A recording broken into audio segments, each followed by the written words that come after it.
네, 감사합니다. 우리의 찬양과 기도를 하나님 받으셨을 줄로 믿습니다. 할렐루야. 오늘 제가 마스크를 쓰고 또 안경도 좀 벗어야 될 것 같은데 이게 자꾸 껴가지고, 이유는 이제 14층 청년들이 코로나 양성이 나와가지고 어제 잠깐 들렸거든요. 그래서 혹시 몰라서 아침에 검사를 했는데 음성이 나오긴 해서 문제는 없을 것 같지만 당분간 조심하기 위해서 그럴 테니 양해를 좀 해주시기를 부탁드리겠습니다. 그럼에도 불구하고 오늘은 참 좋은 날입니다. 믿으십니까? 좌우에 계신 분들이랑 그렇게 인사하시면 좋겠습니다. 가까이 계신 분들에게도 주님의 이름으로 축복합니다. 이렇게 인사할까요? 네, 주님의 이름으로 축복합니다. 고맙습니다. 자, 오늘 우리가 함께 읽어볼 설교 본문은 다니엘 12장 3절부터 4절이 되겠습니다. 다니엘 12장 3절에서 4절을 다 같이 한 목소리로 읽어보도록 하겠습니다. 시작. 지혜 있는 자는 궁창의 빛과 같이 빛날 것이요 많은 사람을 옳은 대로 돌아오게 한 자는 별과 같이 영원토록 빛나리라. 다니엘아, 마지막 때까지 이 말을 간수하고 이 글을 봉함하라. 많은 사람이 빨리 왕래하며 지식이 더하리라. 아멘. 자, 오늘 저는 우리가 함께 방금 읽어본 다니엘 12장 3절에서 4절을 가지고 빛나는 기도라는 제목으로 잠시 말씀을 나누고, 오늘 수요 중보 기도에 이 말씀을 적용함으로써 함께 기도하는 데 도움을 좀 받아보고자 합니다. 함께 이 제목을 따라 읽어주시면 좋겠습니다. 빛나는 기도. 네, 아멘. 감사합니다. 오늘 우리는 다니엘 12장을 살펴볼 것입니다. 잘 아시다시피 마지막 장이죠. 지난 5월부터 2달 가까이 매주 수요일마다 다니엘서를 공부해 왔는데요. 드디어 오늘 마지막 지점에 이르렀습니다. 오늘 아주 간단하게 12장을 살펴보고 다음 주 수요일부터는 요한계시록을 함께 공부하게 되겠습니다. 쉽지 않은 시간이었는데 잘 따라와 주시고 또 함께 해주셔서 참 감사합니다. 자, 오늘 본문 다니엘 12장은 그때까지 없던 환란이 있을 것이며 라는, 환란이 있을 것에 대해서 이야기하면서 시작을 합니다. 그런데 조금 희한한 것이 있어요. 환란이 일어나게 되는 시점이 언제냐 하면 이스라엘 민족을 호위하는 큰 군주 미가엘이 일어날 때라고 되어 있습니다. 1절에 보니까 제가 읽어드릴게요. 그때 너의 민족을 호위하는 큰 군주 미가엘이 일어날 것이요 또 환란이 있으리니 이는 개국 이래로 그때까지 없던 환란일 것이며 그때에 너의 백성 중 책에 기록된 모든 자가 구원을 받을 것이라. 이렇게 되어 있어요. 대단히 아이러니한 것은 보통은 민족을 호위하는, 수호 천사라고도 부르는데 민족을 호위하는 군주가 일어나면 환란을 막아줘야 될 것 같잖아요. 그런데 되려 환란이 있을 거다라고 말하고 있다라는 거예요. 물론 환란이 있을 걸 알았기 때문에 미가엘이 일어난 것일 수도 있습니다. 그 환란을 도와주기 위해서 환란 가운데 있는 이스라엘 백성들, 유대인들 또는 영적인 이스라엘 백성들을 돕기 위해서 일어난 것일 수도 있어요. 그런데 이렇게도 생각해 볼 수 있습니다. 영적인 이스라엘인 우리들을 포함해서 당시 유대인들, 곧 이스라엘 백성들에게 임할 환란을 어쩌면 미가엘도 어떻게 하지 못한다라는 의미처럼 보일 수도 있겠다. 만약 그렇게 된다면 대단히 이해가 안 되는 측면인 거죠. 그런데 이제 잘 아시다시피 성경에는 심심치 않게 우리의 이성을 초월하고 이해가 안 되는 것들이 종종 기록되어 있습니다. 대표적인 예가 요즘에 여성교회가 통독하고 있는 부분이 욥기인데, 하나님도 인정하시고 하나님이 극진히 칭찬하시는 의인이었던 욥에게 엄청난 고난이 임했던 것도 이해가 되지 않죠. 그리고 제가 가장 이해가 안 되는 거는 하나님이 선하시다고 하는데, 그리고 하나님이 전능하시다고 하는데도 불구하고 왜 여전히 이 세상에는 악이 넘쳐나고 또 고통받는 일들이 그렇게 많을까? 이런 질문들을 끊임없이 하게 된다는 거죠. 물론 지금 이러한 의문이나 질문을 해결할 수 있는 시간은 안 될 것 같아요. 어쨌든 본문으로 다시 돌아오면 일단 환난이 있을 테고 심지어 그 환난이 지금껏 없었던 큰 환난이라는 것을 말하고 있습니다. 그런데 책에 기록된 자들, 아마도 생명책이겠죠. 생명책에 기록된 자들은 그 환난 속에서 구원을 받을 거라는 말씀을 하셨다라는 거예요. 자, 생각해 보세요. 구원이라는 것을 말하기 위해서 전제되어야 할 것이 있습니다. 그것은 망가짐 또는 타락, 죄와 사망이라는 것이 전제되지 않으면 성립할 수 없는 게 구원이라는 개념이에요. 망가지지 않고 타락하지 않고 죄와 사망이 없다면 구원을 말할 필요가 없는 거잖아요. 그러니까 환난이 임했으니까 그것으로부터 구원을 얻는 일이 있을 수밖에 없다는 건데 그 조건이 무엇이냐? 책에 기록되어야 한다라는 거예요. 그래서 본문은 2절과 3절에서 이렇게 말하고 있습니다. 읽어드리겠습니다. 땅의 티끌 가운데에서 또는 자는 자 중에서 많은 사람이 깨어나 영생을 받는 자도 있겠고 수치를 당하여서 영원히 부끄러움을 당할 자도 있을 것이며 지혜 있는 자는 궁창의 빛과 같이 빛날 것이요 많은 사람을 옳은 대로 돌아오게 한 자는 별과 같이 영원토록 빛나리라. 이렇게 기록하고 있어요. 자, 환난 이후에 영생을 받는 자도 있겠고 수치를 당하는 자도 있는데 심지어 그 수치가 영원한 부끄러움이다라는 거죠. 영원한 부끄러움을 당할 자도 있다. 둘로 갈린다라는 거죠. 심판이 있다라는 뜻입니다. 그러니까 환난 가운데에서 구원받는 자들은 영원한 수치의 반대말인 영생을 받는 자가 된다는 말이 될 것입니다. 그래서 본문은 지혜 있는 자가 되어라. 그러면 궁창의 빛과 같이 빛날 것이다. 또한 많은 사람을 옳은 대로 인도하는 자가 되어라. 그러면 그 사람은 별과 같이 영원토록 빛날 거다라고 말하고 있습니다. 자, 그러면서 오늘 본문은 매우 자연스럽게 말세에 대한 이야기로 넘어가요. 마지막 때에 대해서 말하고 있다라는 겁니다. 바로 그럴 때에 지혜로운 사람, 또 많은 사람들을 옳은 대로 돌아오게 하는 자가 있어야 하고 말세를 살아가는 우리들이 그 두 부류의 사람이 되어야 한다라는 것을 말해주고 있다라고 보시면 됩니다. 할렐루야. 자, 그런데 말세, 곧 마지막 때에는 많은 사람들이 빨리 왕래하면서 지식이 더한다라고 그 다음 구절에 나와요. 읽어보겠지만 정작 다니엘이 지금까지 듣고 보았던 계시 그리고 하나님의 말씀은 봉함된 상태로, 무슨 말이냐 하면 감추어지고 드러나지 않은 상태가 된다라고 말합니다. 4절을 한번 볼게요. 이거 같이 읽어볼까요? 시작. 다니엘아, 마지막 때까지 이 말을 간수하고 이 글을 봉함하라. 많은 사람이 빨리 왕래하며 지식이 더하리라. 자, 말세에 사람들이 빨리 왕래하게 된다라는 것이고 지식이 더한다라고 되어 있어요. 그런데 아이러니하게도 하나님이 말씀하신, 그리고 다니엘에게 보여주셨던 말세에 꼭 필요한 진리의 말씀은 숨겨지고 봉하여진다라고 되어 있습니다. 그런데 또 반대로 사람들은 지식이 더한다라고 했으니 사람들에게 더해지는 지식에는 참 진리이신 하나님의 말씀은 없겠네요. 숨겨져 있었으니까. 그러니까 그러한 지식들은 숨겨진 하나님의 말씀과는 상관이 없는 지식이다라는 뜻입니다. 그렇겠죠?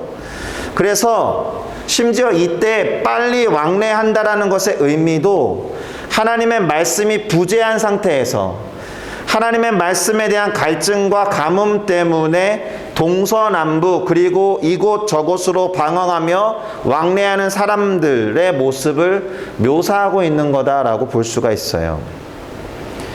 그 찬양 중에 사슴이 시냇물을 찾아 이리 뛰고 저리 뛰는 것을 비유로 시편 말씀을 인용해서 부른 노래가 있잖아요.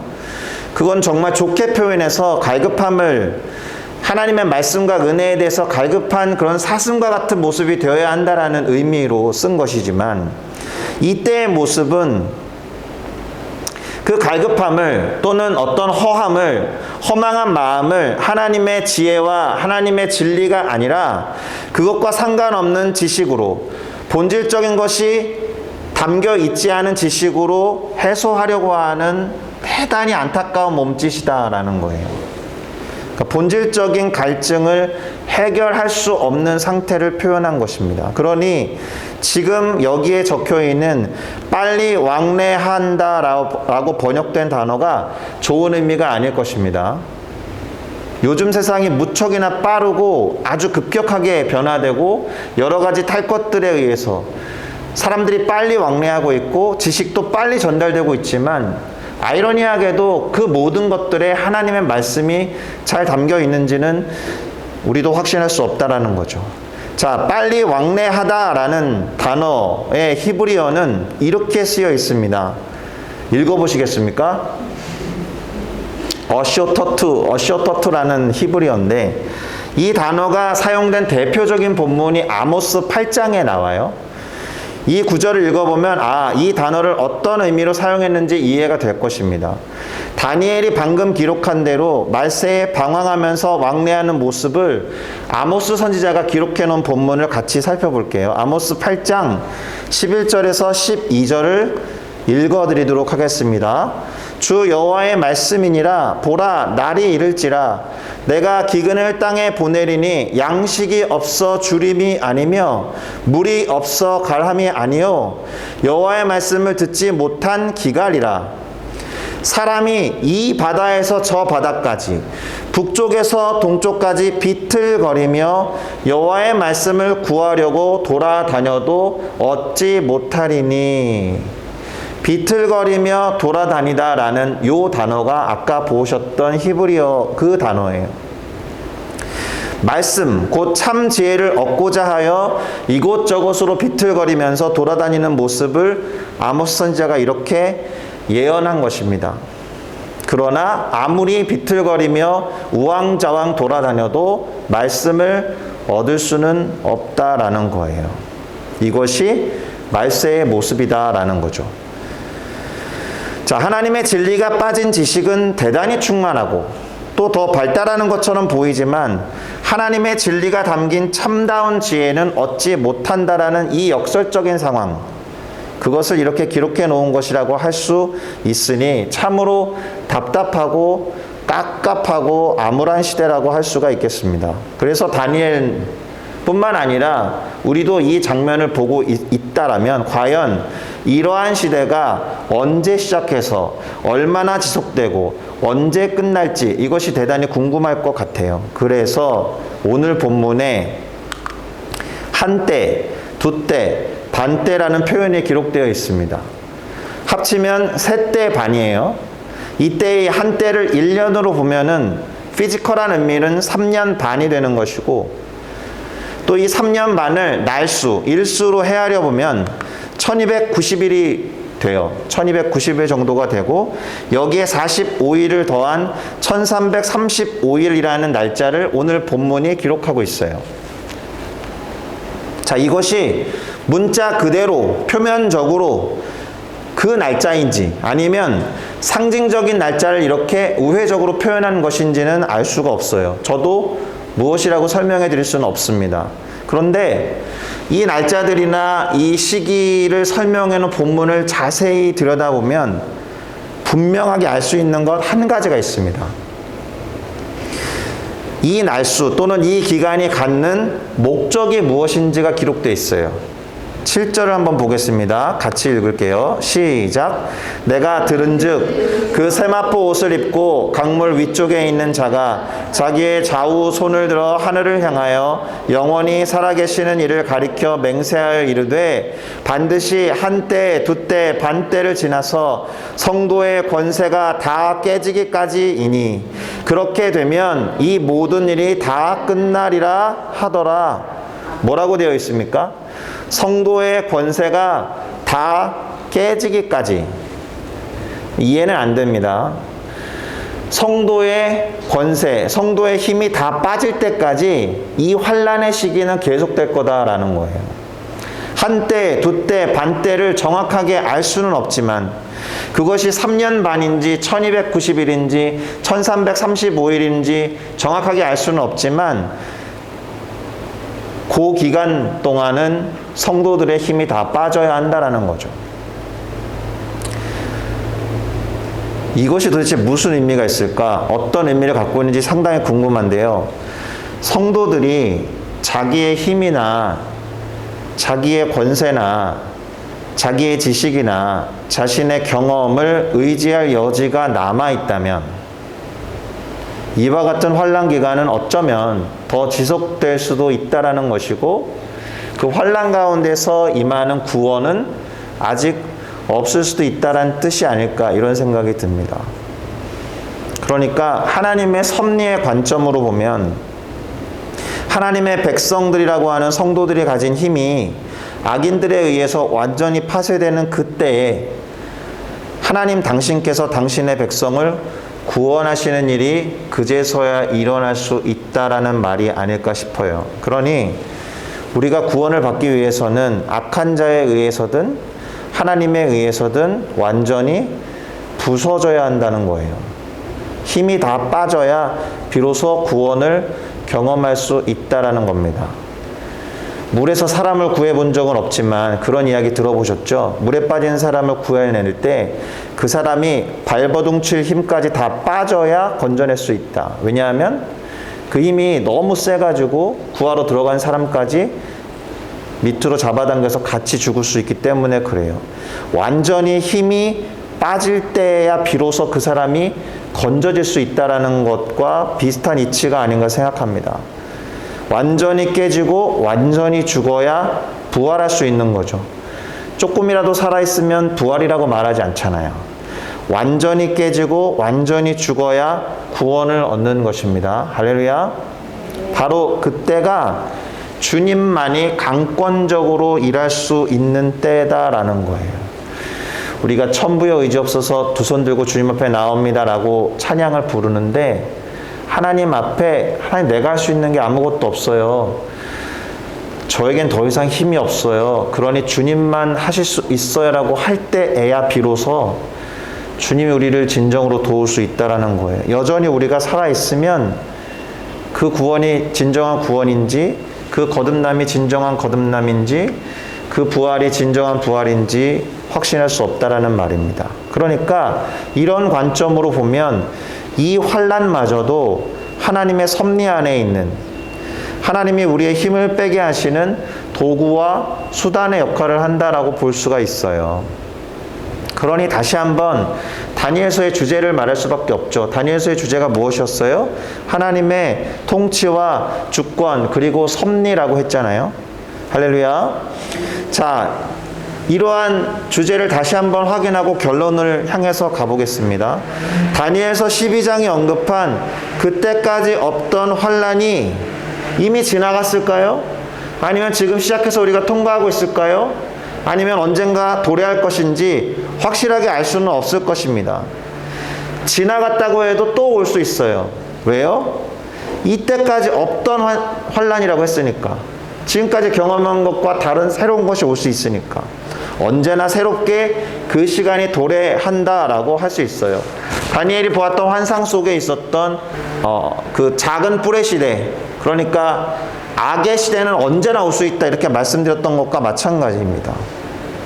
만약에 이미 제법 강력한 환난을 경험했다면 그보다 약한 것이 왔을 때는 이 환난이 아니겠죠. 이미 경험한 거니까. 그러나 이미 경험한 것보다 더 큰 환난이 온다면 그건 이 본문이 말하고 있는 그 환난일 수 있습니다. 그것이 끝나도 또 올 수도 있는 것이고요. 힘이 빠질 때까지. 그러니 우리의 힘이 빠져서 하나님 앞에 전적으로 무릎을 꿇어서 구원을 간구하기 전까지 우리에게는 이와 같은 일들이 얼마든지 벌어질 수 있다라는 것입니다. 그러니 본문에 근거할 때 이와 같은 환난 가운데에서 우리에게 필요한 것이 두 가지 정도 있습니다. 그것은 지혜와 인내예요. 10절을 먼저 보면, 많은 사람이 연단을 받아 스스로 정결하게 하며 희게 하얗게 할 것이나 악한 사람은 악을 행하리니 악한 자는 아무것도 깨닫지 못하되 오직 지혜 있는 자는 깨달으리라 라고 되어 있죠. 그리고 12절에 보면 기다려서 1335일까지 이르는 그 사람은 복이 있으리라 이렇게 되어 있습니다. 하나님의 말씀이 빠져있는 지식이 아니라 하나님의 참된 진리가 들어있는 지혜를 깨닫는 것과 또한 우리의 힘이 빠지기까지 참고 견디는 인내가 필요한 시점이 지금일 수 있다라는 것이고, 앞으로 도래해야 할 여태까지 없었던 환난 가운데 필요한 것이 그것이다라는 이야기를 하고 있습니다. 그러니 그렇게 지혜로운 사람의 기도는 오늘 본문 3절이 말하는 바와 같이 빛나는 자의 기도일 테니 그 기도는 당연히 빛나는 기도가 될 것입니다. 할렐루야. 인내하는 자의 기도도 마찬가지일 거라고 생각해요. 그러니 바라기는 오늘 우리의 기도가, 우리가 수요 중보 기도회를 통해서 드리는 기도가 빛나는 기도가 되기를 소망합니다. 아멘. 하나님의 진리를 깨닫고 또 그것을 아는 자들의 기도가 되게 하시고, 또 참고 인내하면서 힘을 빼는 기도가 되기를 주님께 간구했으면 좋겠습니다. 그런 마음으로 오늘 수중기에 임하면 좋겠습니다. 아멘.